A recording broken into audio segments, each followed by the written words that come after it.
Percaya tak, siapa yang ada 100 gram macam ni, maknanya dia dah ada lebih pada RM50,000 dekat dalam akaun bank.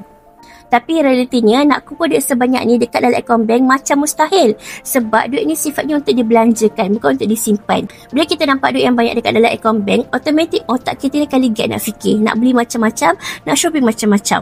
Sebab itulah ramai bertonton kerja tapi simpanan tetap nipis. Duit masuk, duit keluar, akhirnya simpanan besar yang diimpikan tu tinggal angan-angan sahaja. Berbeza tau kalau kita tukar cara simpan daripada simpan duit kepada simpan emas. Bila kita dah pegang emas ni macam ni, naluri kita lebih sayang nak lepaskan.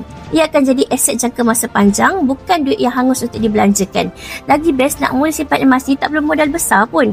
Dengan public gold, kita boleh menabur emas serendah RM100 ataupun nak mula dengan 1 gram pun boleh.